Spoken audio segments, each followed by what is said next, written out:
ਸਤਿ ਸ਼੍ਰੀ ਅਕਾਲ ਜੀ ਸਾਰਿਆਂ ਨੂੰ। ਤੇ ਅੱਜ ਆਪਾਂ ਤੁਹਾਡੇ ਲਈ ਟੈਸਟ ਨੰਬਰ 45 ਦਾ ਦੂਸਰਾ ਪਾਰਟ ਲੈ ਕੇ ਆਏ ਹਾਂ। ਤੇ ਲਾਸਟ ਵੀਡੀਓ ਆਪਾਂ ਖਤਮ ਕੀਤੀ ਸੀਗੀ 15 number question may a vehicle be driven with a broken exhaust silencer ਦੇ ਉੱਪਰ ਜੀ। ਤੇ ਕਰਦੇ ਹਾਂ ਜੀ ਅੱਜ ਦੀ ਵੀਡੀਓ ਸਟਾਰਟ ਬਿਨਾਂ ਕਿਸੇ ਦੇਰੀ ਤੋਂ। 16 ਨੰਬਰ ਕੁਐਸਚਨ ਹੈਗਾ ਸਾਡੇ ਕੋਲ, ਵਿਚ ਲੇਨ ਇਜ਼ ਨੋਰਮਲੀ ਯੂਜ਼ਡ, ਕਿ ਨੋਰਮਲ ਤੌਰ 'ਤੇ ਆਮ ਤੌਰ 'ਤੇ ਕਿਹੜੀ ਲੇਨ ਵਰਤੀ ਜਾਂਦੀ ਹੈ ਔਨ ਆ ਮੋਟਰਵੇ, ਇੱਕ ਮੋਟਰਵੇ ਦੇ ਉੱਪਰ ਵਿਦ 3 ਲੇਨਸ ਇਨ ਈਚ ਡਾਇਰੈਕਸ਼ਨ, ਜਿੱਥੇ ਕਿ 3 ਲੇਨਾਂ ਹੈਗੀਆਂ ਵਾ ਜਾਣ ਲਈ ਵੀ ਅਤੇ ਆਉਣ ਲਈ ਵੀ। ਈਚ ਡਾਇਰੈਕਸ਼ਨ ਦਾ ਮਤਲਬ ਦੋਨੇ ਪਾਸੇ ਤੋਂ। ਆਪਸ਼ਨ ਹੈਗਾ ਐਨੀ ਲੇਨ, ਬੀ ਹੈਗਾ ਦਾ ਰਾਈਟ ਹੈਂਡ ਲੇਨ, ਅਤੇ ਸੀ ਹੈਗਾ the centre or the right lane. It makes no difference. ਤੇ ਦਾ ਆਂਸਰ ਹੈ ਜੀ ਸਾਡੇ ਕੋਲ ਆਪਸ਼ਨ ਬੀ ਜੀ, ਕਿ ਦਾ ਰਾਈਟ ਹੈਂਡ ਲੇਨ, ਮਤਲਬ ਕਿ ਸੱਜੇ ਹੱਥ ਜਿਹੜੀ ਲੇਨ ਹੈਗੀ ਹੈ ਨੋਰਮਲ ਤੌਰ 'ਤੇ ਉਹਨੂੰ ਵਰਤਿਆ ਜਾਂਦਾ ਹੈਗਾ ਮੋਟਰਵੇ ਦੇ ਉੱਪਰ। ਇਸ ਕਰਕੇ ਇੱਥੇ ਸਾਡਾ ਆਂਸਰ ਹੋ ਗਿਆ ਜੀ ਆਪਸ਼ਨ ਬੀ ਜੀ। ਨੈਕਸਟ ਕੁਐਸਚਨ ਹੈ ਜੀ ਸਾਡੇ ਕੋਲ, when among other places, sorry where among other places, ਕਿ ਹੋਰਾਂ ਜਗ੍ਹਾਵਾਂ ਤੋਂ ਬਿਨਾਂ, ਹੋਰਾਂ ਏਰੀਆ ਤੋਂ ਬਿਨਾਂ, ਇਜ਼ ਪਾਰਕਿੰਗ ਪ੍ਰੋਬਿਟਡ, ਪਾਰਕਿੰਗ ਦੀ ਮਨਾਹੀ ਹੈਗੀ ਆ ਇਨ ਬਿਲਟ ਅਪ ਏਰੀਆਜ਼, ਮਤਲਬ ਕਿ ਇੱਕ ਜਿੱਥੇ ਘਰ ਵਗੈਰਾ ਬਣੇ ਹੋਏ ਆ ਅਰਬਨ ਏਰੀਆ, ਉੱਦਾਂ ਦੇ ਏਰੀਏ ਦੇ ਵਿੱਚ। ਆਪਸ਼ਨ ਹੈਗਾ ਔਨ ਬੈਂਡਸ ਐਂਡ ਗ੍ਰੇਡੀਐਂਟਸ, ਬੀ ਹੈਗਾ ਔਨ ਫੁੱਟਪਾਥਸ ਐਂਡ ਵਾਕਵੇਜ਼, ਅਤੇ ਸੀ ਹੈਗਾ ਔਨ ਡੈਜ਼ੀਗਨੇਟਡ ਪ੍ਰਾਇਓਰਟੀ ਰੂਟਸ। ਅਤੇ ਇਹਦਾ ਆਂਸਰ ਹੈ ਜੀ ਸਾਡੇ ਕੋਲ ਆਪਸ਼ਨ ਬੀ ਜੀ, ਕਿ ਫੁੱਟਪਾਥ ਦੇ ਉੱਪਰ, ਮਤਲਬ ਕਿ ਹੈ ਨਾ ਜਿਹੜੇ ਬਣੇ ਹੁੰਦੇ ਆ ਤੁਰਨ ਦੇ ਲਈ ਜਗ੍ਹਾ ਰਾਹਗੀਰਾਂ ਦੇ ਲਈ, ਉਹਦੇ ਉੱਪਰ, ਅਤੇ ਵਾਕਵੇ ਜਿਹੜੇ ਹੋਰ ਚੱਲਣ ਦੇ ਲਈ ਰਸਤੇ ਬਣੇ ਹੋਏ ਆ ਉਹਨਾਂ ਦੇ ਉੱਪਰ ਪਾਰਕਿੰਗ ਕਰਨ ਦੀ ਮਨਾਹੀ ਹੈਗੀ ਆ। ਠੀਕ ਹੈ ਜੀ, ਤਾਂ ਇਸ ਕਰਕੇ ਇੱਥੇ ਸਾਡਾ ਆਂਸਰ ਹੋ ਗਿਆ ਜੀ ਆਪਸ਼ਨ ਬੀ ਜੀ। ਨੈਕਸਟ ਕੁਐਸਚਨ ਹੈ ਜੀ ਸਾਡੇ ਕੋਲ, ਵੈਨ ਇਜ਼ ਇਟ ਕੰਪਲਸਰੀ, ਕਿ ਕਦੋਂ ਇਹ ਜ਼ਰੂਰੀ ਹੈਗਾ to wear the reflective vest, ਪਹਿਨਣਾ ਰਿਫਲੈਕਟਿਵ ਜੈਕਟ, ਰਿਫਲੈਕਟਿਵ ਜੈਕਟ ਕਿਹਨੂੰ ਕਹਿੰਦੇ ਆ, ਜਿਹੜੀ ਚਮਕੀਲੀ ਜੈਕਟ ਪਾਈ ਹੋਈ ਹੈ ਪਰਸਨ ਨੇ ਵੀ, ਹੈ ਨਾ ਫੋਟੋ ਦੇ ਵਿੱਚ ਵੀ ਚਮਕਦੀ ਜੀ ਜੈਕਟ ਨੂੰ ਕਹਿੰਦੇ ਹੈਗੇ ਆ ਰਿਫਲੈਕਟਿਵ ਜੈਕਟ ਜਾਂ ਰਿਫਲੈਕਟਿਵ ਵੈਸਟ। ਠੀਕ ਹੈ ਜੀ। ਆਪਸ਼ਨ ਇਹ ਕਹਿੰਦਾ when I get out of the vehicle in urban roads, B ਹੈਗਾ when I get out of the vehicle in inter urban roads, ਅਤੇ ਸੀ ਹੈਗਾ only when I get out of the vehicle in dual carriageways and motorways. ਅਤੇ ਇਹਦਾ answer ਹੈ ਜੀ ਸਾਡੇ ਕੋਲ option B ਜੀ, ਕਿ van I get out of the vehicle, ਕਿ ਜਦੋਂ ਮੈਂ ਬਾਹਰ ਨਿਕਲਣਾ ਹੈਗਾ ਵਹੀਕਲ ਤੋਂ, ਗੱਡੀ ਤੋਂ, ਇਨ ਇੰਟਰ ਅਰਬਨ ਰੋਡਸ, ਇੱਕ ਇੰਟਰ ਅਰਬਨ ਰੋਡ ਦੇ ਉੱਪਰ, ਇੱਕ ਦੋ ਸ਼ਹਿਰਾਂ ਨੂੰ ਜੋੜਨ ਵਾਲੇ ਰੋਡ ਦੇ ਉੱਪਰ, ਤਾਂ ਜ਼ਰੂਰੀ ਹੈਗਾ ਇਸ ਰਿਫਲੈਕਟਿਵ ਵੈਸਟ ਨੂੰ ਪਾਉਣਾ। ਤਾਂ ਇਸ ਕਰਕੇ ਇੱਥੇ ਸਾਡਾ ਆਂਸਰ ਹੋ ਗਿਆ ਜੀ ਆਪਸ਼ਨ ਬੀ ਜੀ।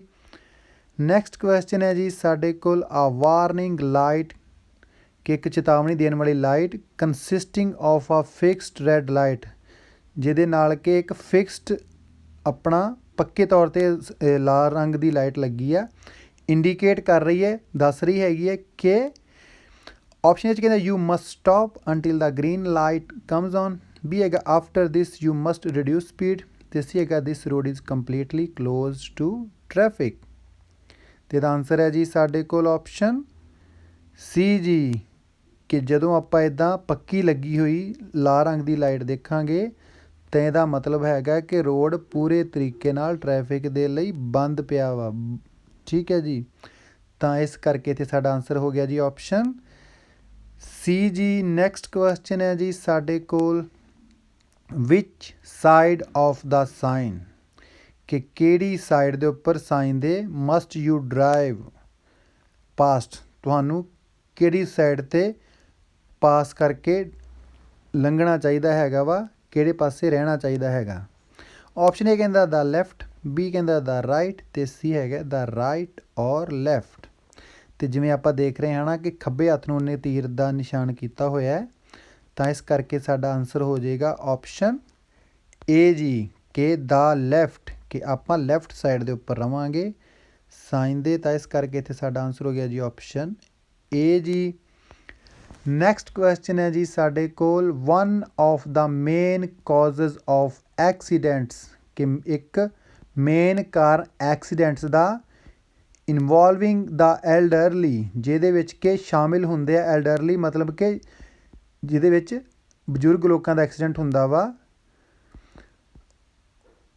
ਆਪਸ਼ਨ ਇਹਦੇ ਵਿੱਚ ਕਿਹੜਾ ਇੰਪੇਸ਼ੈਂਸ, ਬੀ ਹੈਗਾ ਡਿਟੈਰੀਓਰੇਟਿੰਗ ਸਾਈਕੋਮੀਟਰ ਕੈਪੈਸਿਟੀਜ਼ ਅਤੇ ਸੀ ਹੈਗਾ ਰਿਡਿਊਸਡ ਪਰਸੈਪਸ਼ਨ ਆਫ ਰਿਸਕ। ਅਤੇ ਇਹਦਾ ਆਨਸਰ ਹੈ ਜੀ ਸਾਡੇ ਕੋਲ ਆਪਸ਼ਨ ਬੀ ਜੀ ਕਿ ਡਿਟੈਰੀਓਰੇਟਿੰਗ ਸਾਈਕੋਮੀਟਰ ਦਾ ਮਤਲਬ ਹੈਗਾ ਵਾ ਜਿਹੜੀ ਉਹਨਾਂ ਦੀ ਮਤਲਬ ਸ਼ਮਤਾ ਹੈਗੀ ਗੱਡੀ ਚਲਾਉਣ ਦੀ ਕਪੈਸਿਟੀ ਹੈਗੀ ਹੈ ਉਹ ਬਦਲ ਜਾਂਦੀ ਹੈ ਜਾਂ ਘਟ ਜਾਂਦੀ ਹੈ ਕਹਿ ਸਕਦੇ ਹਾਂ।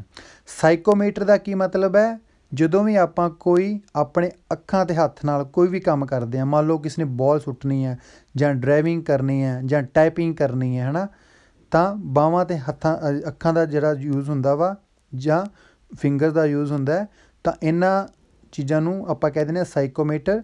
ਤਾਂ ਡਿਟੈਰੀਓਰੇਟਿੰਗ ਦਾ ਮਤਲਬ ਹੁੰਦਾ ਕਿ ਚੇਂਜ ਹੋ ਜਾਣਾ ਜਾਂ ਘਟ ਜਾਣਾ, ਤਾਂ ਤੁਹਾਡੀ ਮਤਲਬ ਕਿ ਐਲਡਰਲੀ ਦੀ ਜਿਹੜੀ ਹੈਗੀ ਹੈ ਇਹ ਸ਼ਮਤਾ ਘਟ ਜਾਂਦੀ ਹੈਗੀ ਹੈ। ਤਾਂ ਇਸ ਕਰਕੇ ਇੱਕ ਮੇਨ ਕਾਰਨ ਬਣ ਜਾਂਦਾ ਹੈ ਐਕਸੀਡੈਂਟ ਦਾ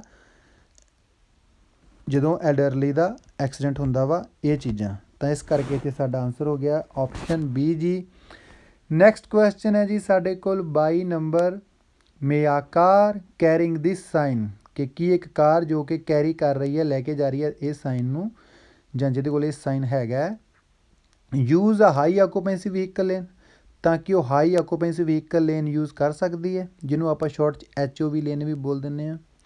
ਆਪਸ਼ਨ ਇਹ ਕਹਿੰਦਾ yes if carrying the number of persons established, B ਹੈਗਾ ਨੋ ਅਤੇ ਸੀ ਹੈਗਾ ਯੈਸ। ਤਾਂ ਇੱਕ ਵਹੀਕਲ ਜਿਹੜਾ ਕਿ ਇਹ ਆਪਾਂ ਸਾਈਨ ਦੇਖ ਰਹੇ ਹੈਂਡੀਕੈਪ ਦਾ ਸਾਈਨ ਹੈਗਾ ਹੈ ਨਾ, ਡਿਸੇਬਲਡ ਪਰਸਨ ਦਾ ਸਾਈਨ ਹੈਗਾ ਜਾਂ ਹੈਂਡੀਕੈਪ ਵੀ ਆਪਾਂ ਕਹਿ ਸਕਦੇ ਹਾਂ। ਤਾਂ ਇੱਕ ਇੱਦਾਂ ਦਾ ਵਹੀਕਲ ਜਿਹੜਾ ਇੱਕ ਹੈਂਡੀਕੈਪ ਪਰਸਨ ਨੂੰ ਕੈਰੀ ਕਰ ਰਿਹਾ ਉਹ HOV ਲੇਨ ਯੂਜ਼ ਕਰ ਸਕਦਾ ਹੈਗਾ। ਤਾਂ ਇਸ ਕਰਕੇ ਤੇ ਸਾਡਾ ਆਨਸਰ ਹੋ ਜਾਏਗਾ ਆਪਸ਼ਨ ਸੀ ਕਿ ਯੈਸ ਉਹ ਯੂਜ਼ ਕਰ ਸਕਦਾ ਹੈਗਾ। ਤਾਂ ਆਪਸ਼ਨ ਹੋ ਗਿਆ ਸਾਡਾ ਆਨਸਰ ਸੀ ਜੀ। ਨੈਕਸਟ ਕੁਐਸਚਨ ਹੈ ਜੀ ਸਾਡੇ ਕੋਲ ਦਾ ਬ੍ਰੇਕਿੰਗ ਡਿਸਟੈਂਸ ਇਜ਼, ਬ੍ਰੇਕ ਦੇ ਦੌਰਾਨ ਲਗਾਈ ਤੈਅ ਕੀਤੀ ਗਈ ਦੂਰੀ ਜਾਂ ਬ੍ਰੇਕਿੰਗ ਡਿਸਟੈਂਸ ਹੈਗਾ ਵਾ ਦਾ ਡਿਸਟੈਂਸ ਦਾ ਵਹੀਕਲ ਟਰੈਵਲਸ ਕਿ ਉਹ ਦੂਰੀ ਜੋ ਵਹੀਕਲ ਤੈਅ ਕਰਦਾ ਹੈ ਟਰੈਵਲ ਕਰਦਾ ਹੈ ਆਫਟਰ ਦਾ ਡਰਾਈਵਰ ਦੇ ਬਾਅਦ, ਕਿਸ ਦੇ ਬਾਅਦ। ਆਪਸ਼ਨ ਇਹ ਕਹਿੰਦਾ brakes and until the vehicle stops completely, B ਹੈਗਾ perceives a hazard and until the vehicle stops completely ਅਤੇ ਸੀ ਹੈਗਾ perceives a hazard and until braking. ਅਤੇ ਇਹਦਾ ਆਨਸਰ ਹੈਗਾ ਸਾਡੇ ਕੋਲ ਆਪਸ਼ਨ ਏ ਜੀ ਕਿ ਜਦੋਂ ਡਰਾਈਵਰ ਬ੍ਰੇਕਾਂ ਲਗਾਉਂਦਾ ਅਨਟਿਲ ਤਦ ਤੱਕ ਦਾ ਵਹੀਕਲ ਸਟਾਪਸ ਕੰਪਲੀਟਲੀ ਔਰ ਵਹੀਕਲ ਪੂਰੇ ਤਰੀਕੇ ਨਾਲ ਰੁਕ ਜਾਂਦਾ ਉਸ ਚੀਜ਼ ਨੂੰ ਕਹਿੰਦੇ ਹੈਗੇ ਆ ਬ੍ਰੇਕਿੰਗ ਡਿਸਟੈਂਸ। ਤਾਂ ਇਸ ਕਰਕੇ ਇੱਥੇ ਸਾਡਾ ਆਨਸਰ ਹੋ ਗਿਆ ਜੀ ਆਪਸ਼ਨ ਏ ਜੀ। ਨੈਕਸਟ ਕੁਐਸਚਨ ਹੈ ਜੀ ਸਾਡੇ ਕੋਲ 24 ਨੰਬਰ, ਆਲ ਡਰਾਈਵਰਸ ਮਸਟ ਕਿ ਸਾਰੇ ਡਰਾਈਵਰਾਂ ਨੂੰ ਚਾਹੀਦਾ ਹੈ। ਆਪਸ਼ਨ ਇਹਦੇ ਵਿੱਚ ਕਹਿੰਦਾ change lane to allow other vehicles to enter the route they are travelling on, B ਹੈਗਾ give way to vehicles entering the route they are travelling on ਅਤੇ ਸੀ ਹੈਗਾ as much as possible facilitate the entry of other vehicles to the route they are travelling on. ਅਤੇ ਇਹਦਾ answer ਹੈ ਜੀ ਸਾਡੇ ਕੋਲ option ਸੀ ਜੀ ਕਿ ਸਾਰੇ ਡਰਾਈਵਰਾਂ ਨੂੰ ਚਾਹੀਦਾ ਹੈਗਾ ਕਿ ਜਿੰਨਾ ਸੰਭਵ ਹੋ ਸਕੇ, ਐਜ਼ ਮਚ ਐਜ਼ ਪੋਸੀਬਲ ਮਤਲਬ ਜਿੰਨਾ ਸੰਭਵ ਹੋ ਸਕੇ, ਫੈਸਿਲੀਟੇਟ ਮਤਲਬ ਹੈਲਪ ਕਰੋ ਜਾਂ ਸੁਵਿਧਾ ਕਰੋ, ਦਾ ਐਂਟਰੀ ਆਫ ਅਦਰ ਵਹੀਕਲ ਬਾਕੀ ਦੇ ਵਹੀਕਲ ਦੀ ਐਂਟਰੀ ਨੂੰ, ਟੂ ਦਾ ਰੂਟ ਉਸ ਰੂਟ ਦੇ ਉੱਪਰ ਦੇ ਆਰ ਟਰੈਵਲਿੰਗ ਔਨ ਜਿਹਦੇ ਉੱਪਰ ਉਹ ਟਰੈਵਲ ਕਰ ਰਹੇ ਆ ਸਫ਼ਰ ਕਰ ਰਹੇ ਆ।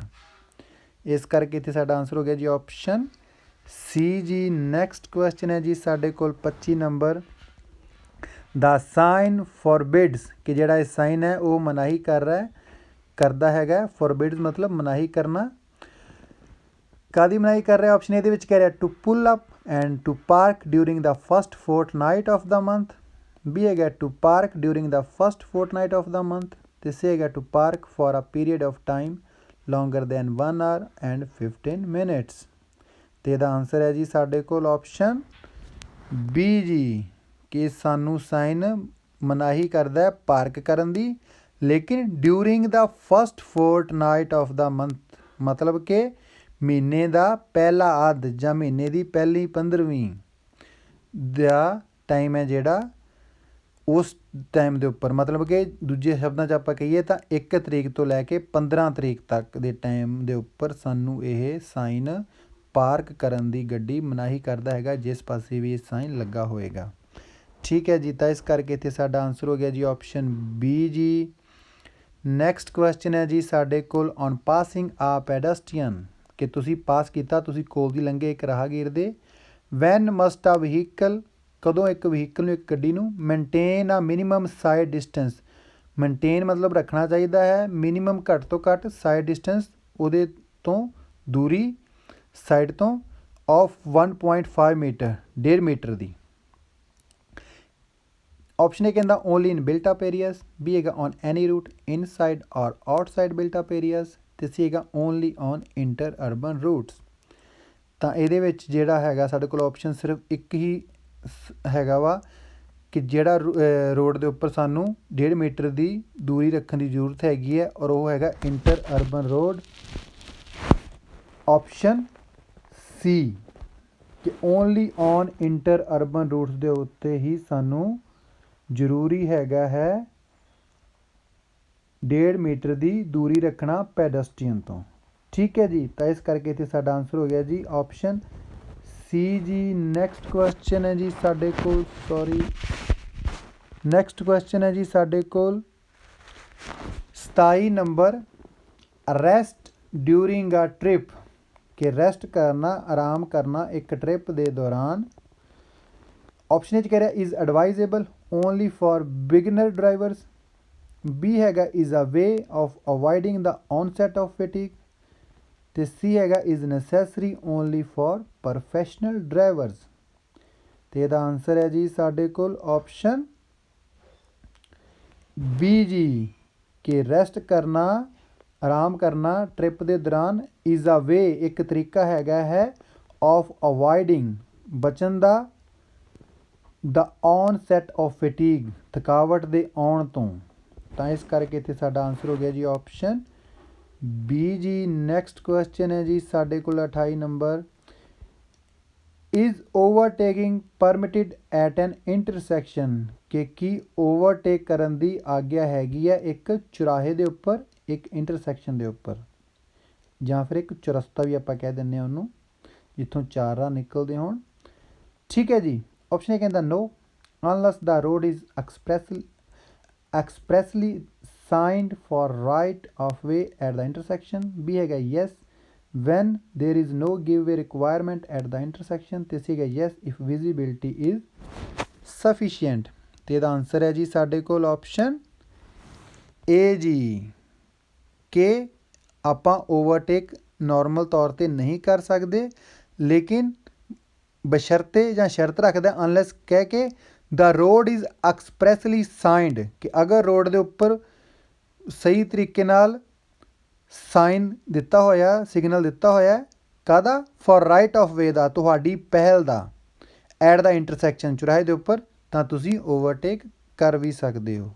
ठीक है, मतलब कि तुहानू पूरी तरीके नाल प्रोहिबिटेड नहीं हैगा ओवरटेक करना इंटरसैक्शन के उपर, लेकिन कुछ शर्तां हैगियां। तो उहदे विचों एक शर्त हैगी कि तुहाडी अगर पहल होएगी उत्थे साइन के राहीं दस्सिया गया होएगा तो तुसी ओवरटेक कर भी सकते हो। तो इस करके इत्थे साडा आंसर हो गया जी ऑप्शन ए जी। नैक्सट क्वेश्चन है जी साडे कोल 29 number, what does this sign mean, इस साइन का की मतलब हैगा। ऑप्शन हैगा कंपलसरी डिप्ड लाइट्स, बी हैगा end of compulsory dipped lights, तो सी हैगा care tunnel or area of limited visibility. तो यदा आंसर है जी साडे कोल ऑप्शन बी जी, कि एंड हो गया है कादा कंपलसरी जरूरी डिप्ड हैडलाइट्स जिहड़ियां घट दूरी वालियां लाइटां हुंदियां वा उन्हां दा जिहड़ा एक खब्बे हत्थ साइन है वो हैगा वा डिप्ड हैडलाइट्स का, कि आपां डिप्ड हैडलाइट्स ऑन करनियां, लेकिन क्वेश्चन मार्क दे नाल वो इसनूं खत्म कर रहा हैगा वा कि तुहानूं हुण कोई जरूरत नहीं हैगी डिप्ड हैडलाइट्स नूं ऑन रखण दी। ठीक है जी, ਨੈਕਸਟ ਕੁਐਸਚਨ ਹੈਗਾ ਸਾਡੇ ਕੋਲ 30 number, what is the maximum alcohol rate, ਕਿ ਵੱਧ ਤੋਂ ਵੱਧ ਜਿਹੜਾ ਅਲਕੋਹਲ ਦਾ ਰੇਟ ਹੈਗਾ ਫॉर ਡਰਾਈਵਰਸ, ਡਰਾਈਵਰਾਂ ਦੇ ਲਈ, ਡਿਊਰਿੰਗ ਦਾ 2 ਈਅਰਸ, ਕਿ 2 ਸਾਲਾਂ ਦੇ ਦੌਰਾਨ, ਆਫਟਰ ਦੇ ਓਬਟੇਨ, ਕਿ ਜਦੋਂ ਉਹ ਆਪਣਾ ਲਾਇਸੈਂਸ ਲੈਂਦੇ ਹੈਗੇ ਆ ਉਸ ਤੋਂ ਬਾਅਦ, ਦੇਅਰ ਫਸਟ ਡਰਾਈਵਿੰਗ ਲਾਇਸੈਂਸ ਔਰ ਪਰਮਿਟ, ਉਹਨਾਂ ਦੇ ਪਹਿਲੇ ਹੈ ਨਾ ਡਰਾਈਵਿੰਗ ਲਾਇਸੈਂਸ ਜਾਂ ਪਰਮਿਟ ਤੋਂ ਬਾਅਦ। ਠੀਕ ਹੈ ਜੀ। ਆਪਸ਼ਨ ਇਹ ਕਹਿੰਦਾ 0.7 ਗ੍ਰਾਮ ਆਫ ਅਲਕੋਹਲ ਪਰ ਲੀਟਰ ਆਫ ਬਲੱਡ, ਬੀ ਹੈਗਾ 0.5 ਗ੍ਰਾਮਸ ਆਫ ਅਲਕੋਹਲ ਪਰ ਲੀਟਰ ਆਫ ਬਲੱਡ, ਅਤੇ ਸੀ ਹੈਗਾ 0.3 ਗ੍ਰਾਮਸ ਆਫ ਅਲਕੋਹਲ ਪਰ ਲੀਟਰ ਆਫ ਬਲੱਡ। ਅਤੇ ਇਹਦਾ ਆਨਸਰ ਹੈਗਾ ਸਾਡੇ ਕੋਲ ਆਪਸ਼ਨ ਸੀ ਜੀ, ਕਿ ਜਦੋਂ ਕੋਈ ਡਰਾਈਵਰ ਨਵਾਂ ਲਾਇਸੈਂਸ ਲੈਂਦਾ ਹੈ ਤਾਂ ਪਹਿਲੇ 2 ਸਾਲਾਂ ਤੱਕ ਉਹਨੂੰ ਜਿਹੜੀ ਅਲਕੋਹਲ ਰੇਟ ਹੈਗੀ ਉਹਦੀ ਮੈਕਸੀਮਮ ਉਹ ਨਹੀਂ ਕ੍ਰੋਸ ਕਰਨੀ ਚਾਹੀਦੀ, ਵੱਧ ਤੋਂ ਵੱਧ 0.3 ਗ੍ਰਾਮ ਤੋਂ। ਠੀਕ ਹੈ ਜੀ। ਔਰ ਇਹ ਬਲੱਡ ਅਲਕੋਹਲ ਦਾ ਲੈਵਲ ਹੈਗਾ ਵਾ, ਤਾਂ ਇਸ ਕਰਕੇ ਇੱਥੇ ਸਾਡਾ ਆਨਸਰ ਹੋ ਗਿਆ ਜੀ ਆਪਸ਼ਨ ਸੀ ਜੀ। ਤਾਂ ਇਸ ਦੇ ਨਾਲ ਹੀ ਆਪਣਾ 45 ਨੰਬਰ ਟੈਸਟ ਵੀ ਇੱਥੇ ਖਤਮ ਹੁੰਦਾ ਹੈ ਜੀ। ਵੀਡੀਓ ਦੇਖਣ ਲਈ ਬਹੁਤ ਬਹੁਤ ਧੰਨਵਾਦ। ਅਗਰ ਵੀਡੀਓ ਵਧੀਆ ਲੱਗੀ ਤਾਂ ਜ਼ਰੂਰ ਲਾਈਕ ਕਰਿਓ ਔਰ ਕਮੈਂਟ ਕਰਕੇ ਦੱਸਿਓ, ਅਤੇ ਜ਼ਰੂਰ ਆਪਣੇ ਫਰੈਂਡਸ ਨਾਲ, ਆਪਣੇ ਰਿਲੇਟਿਵਸ ਨਾਲ, ਔਰ ਜਿਹੜੇ ਵੀ ਲਾਇਸੈਂਸ ਕਰਨਾ ਚਾਹੁੰਦੇ ਉਹਨਾਂ ਨਾਲ ਜ਼ਰੂਰ ਵੀਡੀਓ ਨੂੰ ਸ਼ੇਅਰ ਕਰੋ ਔਰ ਚੈਨਲ ਬਾਰੇ ਦੱਸੋ। ਅਤੇ ਮਿਲਦੇ ਹਾਂ ਜੀ ਇੱਕ ਹੋਰ ਟੈਸਟ ਦੇ ਨਾਲ, ਇੱਕ ਹੋਰ ਵੀਡੀਓ ਦੇ ਵਿੱਚ। ਤਦ ਤੱਕ ਸਤਿ ਸ਼੍ਰੀ ਅਕਾਲ ਜੀ।